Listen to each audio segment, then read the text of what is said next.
Welcome your faces back to Pommy and Oz. Hope we're all doing really well. If you're new around here, make sure you hit that like button, hit that subscribe. It really does help the channel out. Can't thank you enough for your support. Lots of new faces in the comments. It's great to see you. It's great to have a discussion. Absolutely love this stuff. We are in off-season. A few things going to be coming up. This week, we've got the updated draft sheet. So you will have seen the mock draft. Remember, the mock draft is more of a bit of fun. We're probably one of the only YouTubers that tries to do some trades and have a bit of a crack with it in that terms, trying to have a bit of fun with it. So we'll have our power rankings, which are a little bit more in line with what we think. We've just done a last-minute research. Me and the lads have gone through the last couple of weeks, so that's been changed. So we'll have that power rankings. We've got the A to Z of all the draftees, a little brief blurb of them coming up in the next couple of weeks as well to really wet your whistle. But we're back again with Brisbane Lions this time and their list. So let's just see what their list state of play is so we can get kind of an understanding. Because remember, when we go into the real mock drafts, which will start once we get the D listings going into trade period, that's when we start doing the needs analysis together. So we're going to start doing that in a more you and me type thing. So we're going to get your involvement in that. We're going to be list managers of all 18 clubs, do a needs analysis, and then we'll have a bit of fun with that. So stay tuned for that. That should be exciting. But let's get into it. And here is Brisbane's list at the moment. And you'll see here when we look at Brisbane, they've got a few players out of contract. You've got Brecon. You've got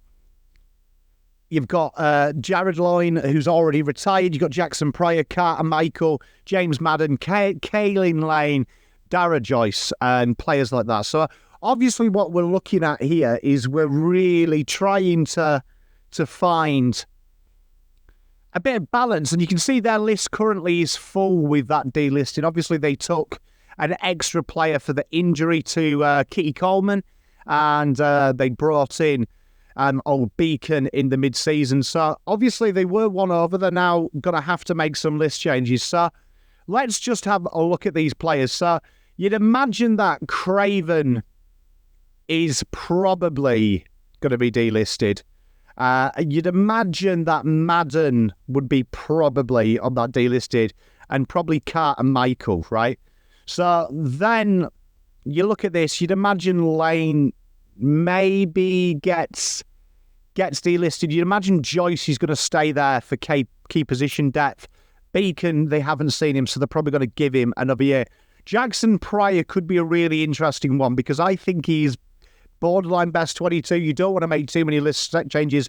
So for the sake of this, we will just do these list changes. So we've got rid of Beacon.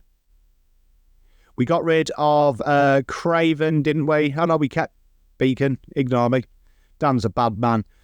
We got rid of Carter Michael. We got rid of James Madden. So we've gone 1, 2, 3, 4, 5. 1, 2, 3, 4. Who have we missed? And we've missed... did we do Craven? We did. Craven. We've done Lane and Madden, Lane and Madden, Lane and Madden, Lane and Madden. Oh, there we are. So if we look at this now, that gives us 3 list spots, could be used on the senior. So then what we've got to do is we've got to come down here. So Levi and Sam are definitely going to come to this club. So that's 2 senior spots because they will be bids in the top 25. So that will make that look like that with 1 rookie spot available, which they can manufacture in a way if you look at their targets. Now, what's really fascinating about their list spot here, I think, with Brisbane, is they're looking probably for ready-made talent. And they've got this pick here. Now, it's really, really important to know that if they are going to trade future first, they are definitely going to have to look at something in the lines of trying to find a player to come in my honest opinion, that's ready-made, I would say. I'd say that that's probably the aim. And at the moment, probably the only player that they've got of any kind of value is like someone like a Brandon Ryan. There's a few clubs obviously looking for that type. Is that something that they do? I genuinely don't know. And so they're definitely looking for ready-made players to come in per se. But what we've got to look at is, let's just say pick 2 is Levi Ashcroft, right? So with pick 2, if it was pick 2, that would be 2014. And let's just say we'll go with a bottom end figure of, we'll say he comes in at pick 26. I think it'll be before that, but let's try and make it as easy as possible, right? At the moment, the value of these points is really fascinating because they don't really have the points to facilitate this type of deal. So you can see here, this is the first part of call when we're looking at their list management, that I don't think Levi Ashcroft will go pick 1 just purely because everyone wants to give the NAB bonus to their pick 1, and evidently it's a bad look.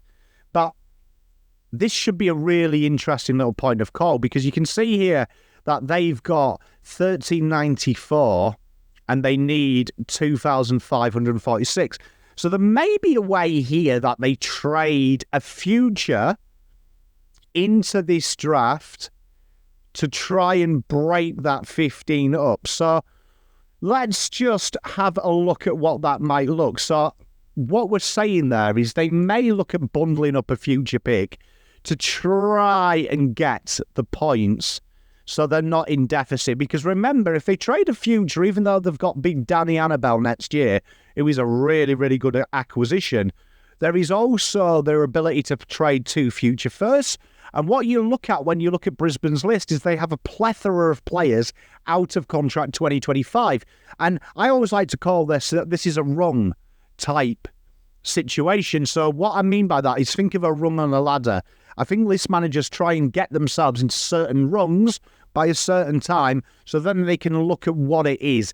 Is it a little micro reset, like what Carlton are going through now, a little micro reset? Is it a full rebuild? Is it attacking talent hard? So that could be something like when we come to Fremantles, we talk about that Fremantle kind of are really jostled, and so are St Kilda, to make a charge next year, not this year.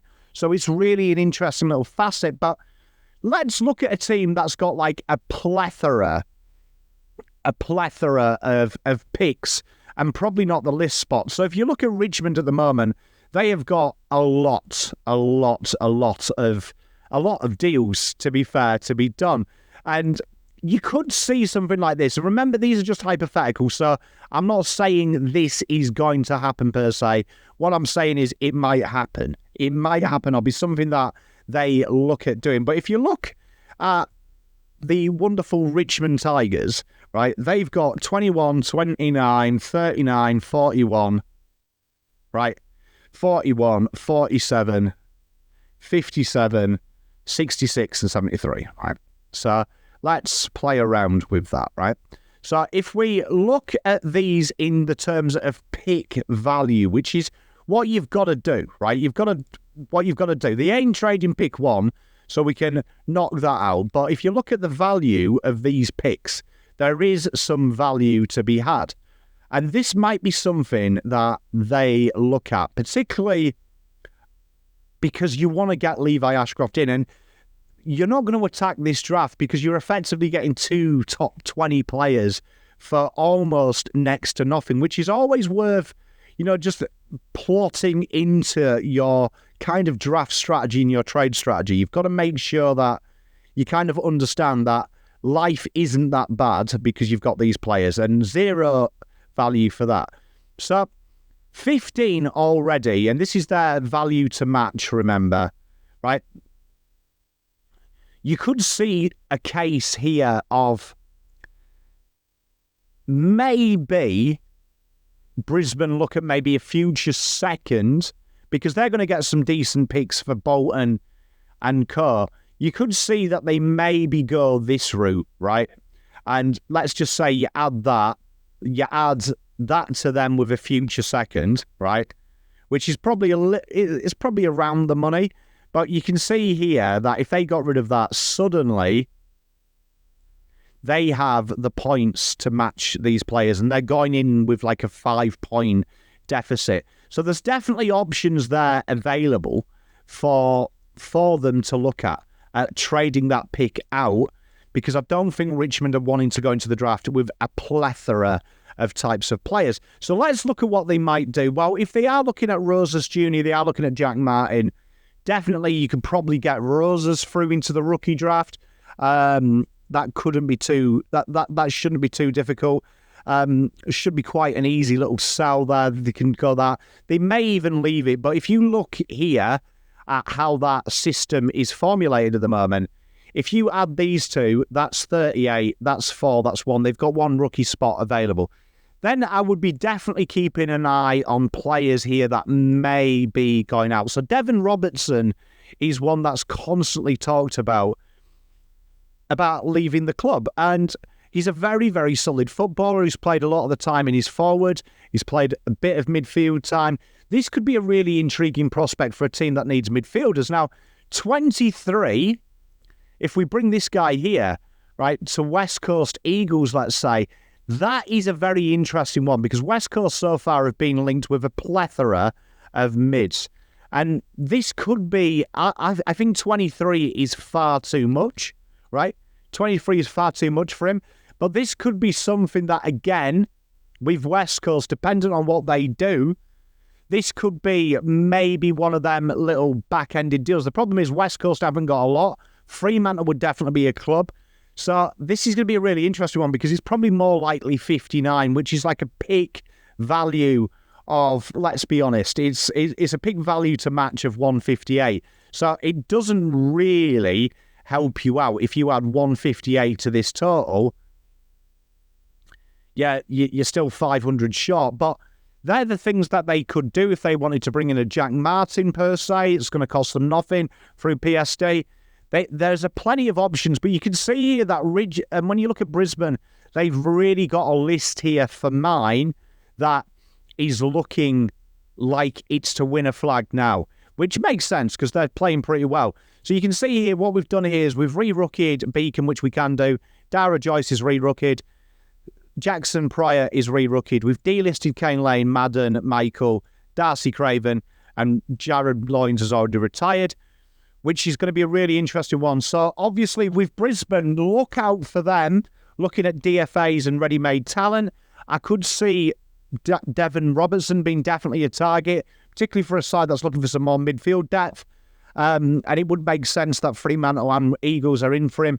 Definitely keep a watch this space on what the Eagles do and what Fremantle do in terms of pick swaps and things like that. But real interesting one, Brisbane Lions, and I'm looking forward to seeing what their off-season is. Make sure you hit that like and subscribe. We put a lot of work into this and a lot of research. Hope you're enjoying this. I'm really enjoying just really having a look at other lists as well. This is something that I usually do in my off time, so I thought I'd share this with you. Thank you very much for your love and support. Peace, love and light. Pom out.